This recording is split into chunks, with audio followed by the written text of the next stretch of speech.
So last year, everything that could go wrong for UNC basketball basically went wrong, and they finished off the year with a 14-19 losing record, which is very uncharacteristic for UNC basketball. And heading into this season, there was reason to believe that things would be much better as they secured the pretty well-known third-ranked point guard coming out of high school last year in Caleb Love, who has had many high expectations. Not to mention, we should all know how much UNC just enjoys point guards with star potential. However, although UNC is on pace to have a better record than last year, the team is still not performing too well, and their number one scoring option in Caleb Love is especially not performing too well at all.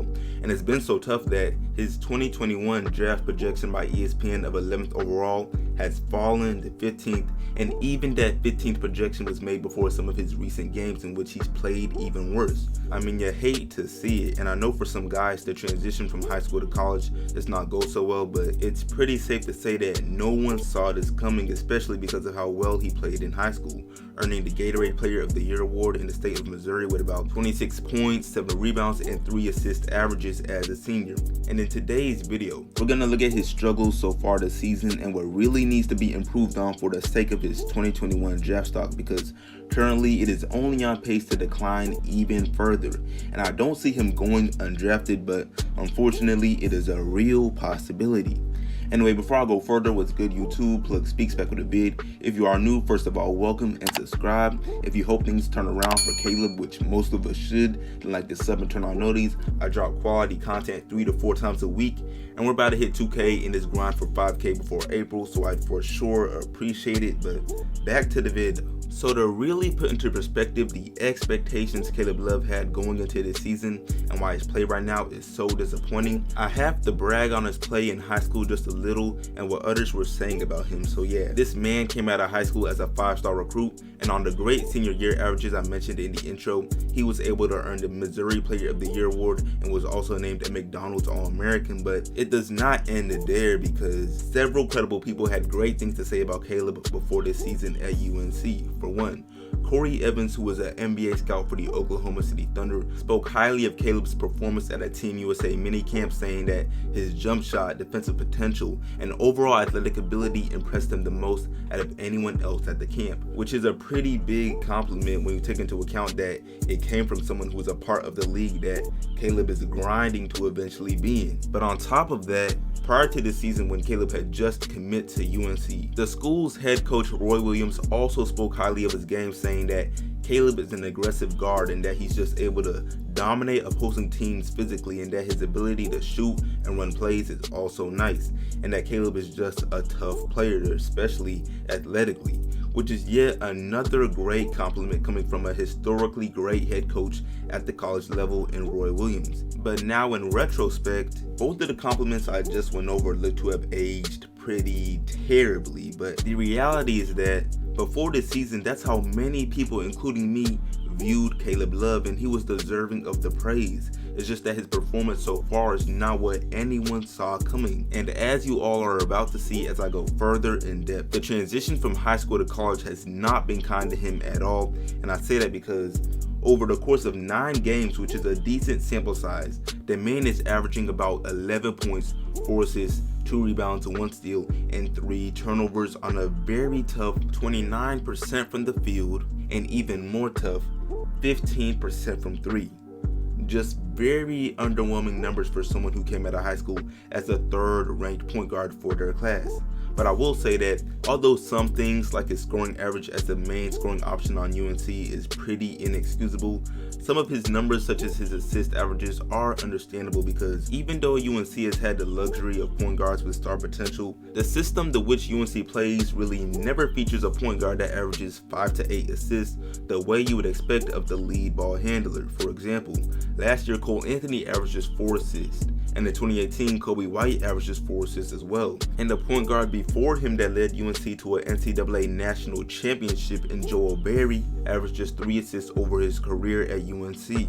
However, although the low assist number is understandable, This man's assist to turnover ratio of 3.8 assists to 3.5 turnovers is pretty ugly and does not make his case any better at all. Like, even besides the scoring struggles, just ignore that. It's been tough for him in other areas as well, like just being a solid floor general. His decision making right now is not that good, and this struggle of his was sort of predictable because even in high school, both his senior year numbers and his actual play on the court will tell you that he is a scorer first point guard. So if his scoring is not working well for him, you can only expect that his effectiveness as a player has already been cut dramatically. But moving on, I've brought up the numbers which already do their part in showing his underwhelming play thus far, but now I want to speak on his actual game and his play style, along with what needs to change before his draft stock just completely plummets even more, and why that's so important. So yeah, as far as Caleb's game, even in high school, his perimeter game and abilities as far as shooting was not what he was known for. And now, of course, he wasn't shooting as bad as he is now, but I'm just saying, things like pulling up for deep threes or spot up threes or even constant mid-range jumpers was never what made him so special. It was really his driving and athletic ability for a point guard. I mean, his body frame speaks for itself.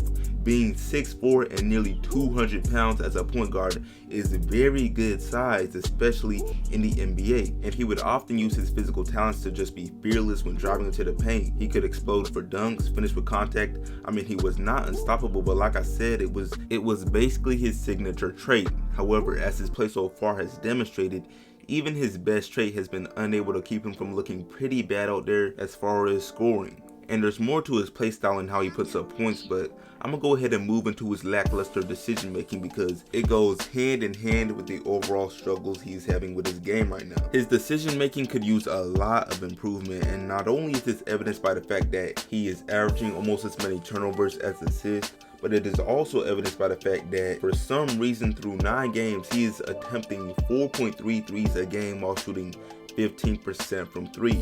Like, wow, I know we clown Ben Simmons for not shooting threes at all, but I'm sure UNC fans would rather Caleb take the Ben Simmons approach rather than taking 4 threes a game. And since he takes 12 shots a game, that means that literally 30% of his shots are coming from his biggest weakness right now, and that's crazy.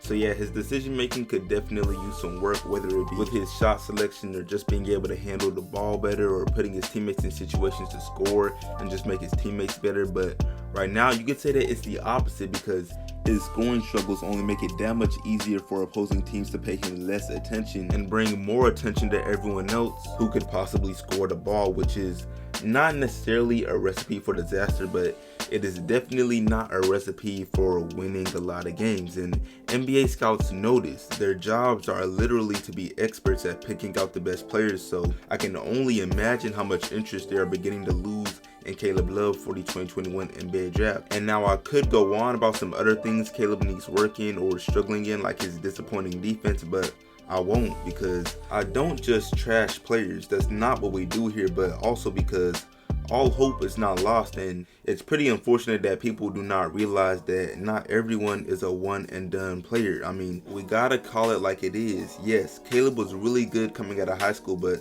the reality is that based on his play so far at UNC, unless things turn around and turn around fast, it would be risky to take a chance on his flaws and declare for this year's NBA draft. So yeah, if he were to make the decision to stay another year and develop more, whether it be after transferring away from UNC or just staying at UNC, that would just do him so well. Why? Well, because he could become a better shooter, which is so important at the pro level, especially as a point guard.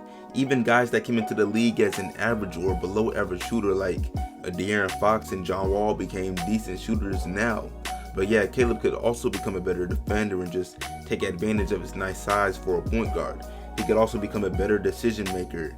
Like, he could just improve on a lot of stuff, y'all get what I'm saying? And no matter if it takes 2, 3, or even 4 years, it would still be impressive, because making it to the NBA is no easy journey, and depending on his team's situation and his averages, he might still be able to enter the NBA as a lottery pick whenever he goes, for example. Buddy Hield was able to enter the NBA as the 6th pick after spending 4 years developing at Oklahoma. I mean, it was not easy. His senior year averages were amazing, but it was possible. Anyway, y'all, I am about to wrap up this video, but before I do, let me cut Caleb Love a little more slack, and I probably should have done this earlier in the vid, but better late than never. So yeah, although his numbers so far are pretty bad, transferring to a school with better shooters and bigs would help him tremendously because his playstyle really needs floor spacing to thrive, which is something that UNC does not have at all. And I'll put up a graphic so y'all see exactly what I'm talking about when it comes to this team's 3-point shooting